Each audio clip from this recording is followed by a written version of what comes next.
The early Muslim conquests were among the most undecisive conquests in history.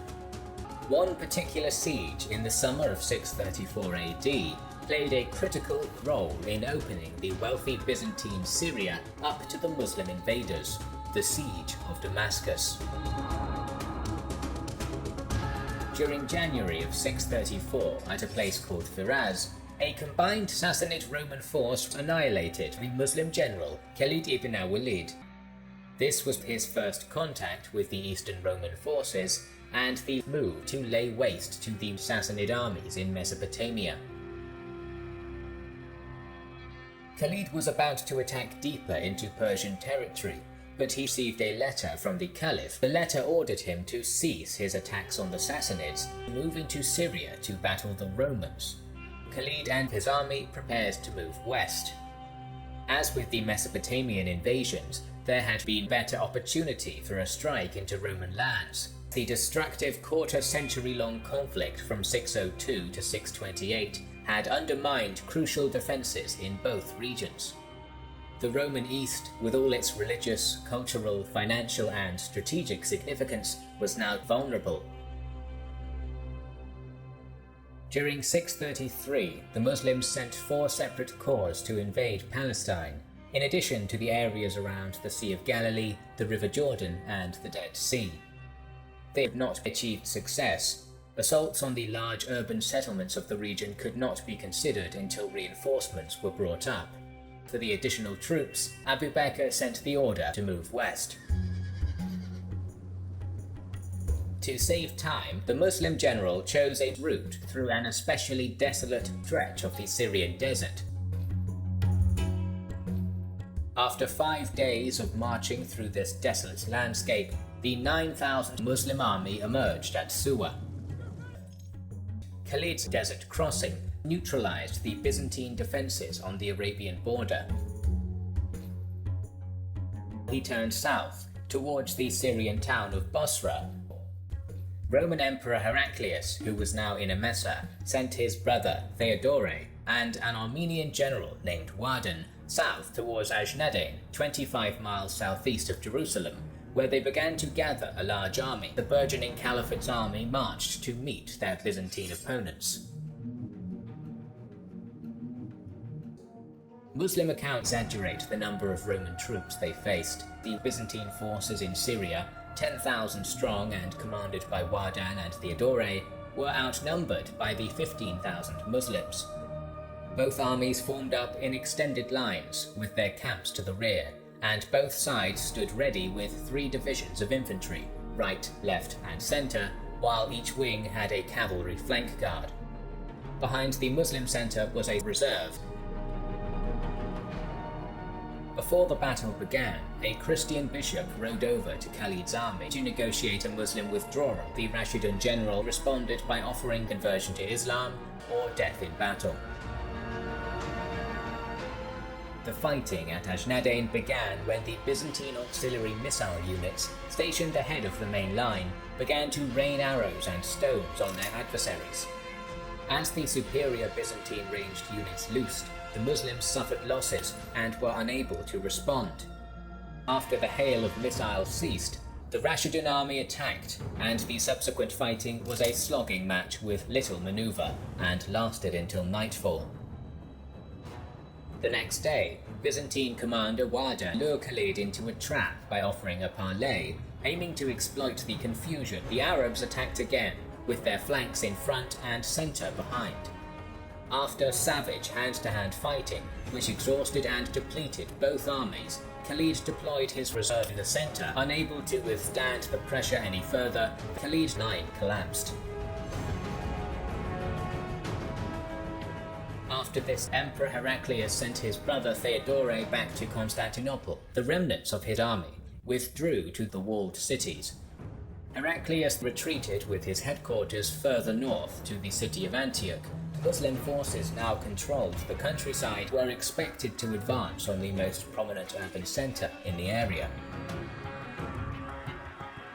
A week after Ajnadain, the Arab forces began to march north in the direction of Damascus. The Muslims reached Yakusa on the southern bank of the Yarmouk River. Here they were opposed by a blocking force of Byzantine troops on the northern shore.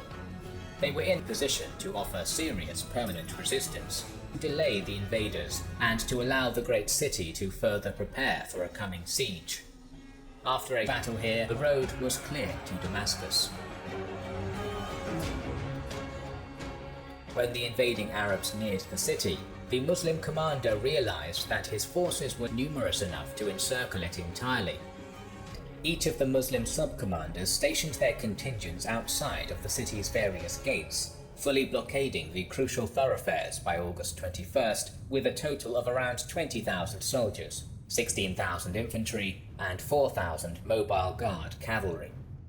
Damascus were well supplied due to their domination of the fertile and productive local countryside, while the Muslims immediately began starving due to the lack of supplies and unpreparedness for a siege. Swift Arab light horsemen were useless in a siege, stayed near the city as a reserve. In Antioch, the Roman Emperor sent a 12,000-strong relief force, along with plentiful supplies, to help Damascus on September 9th. When this force reached the narrow pass where the Muslim scouts were stationed, they pushed the cavalry back.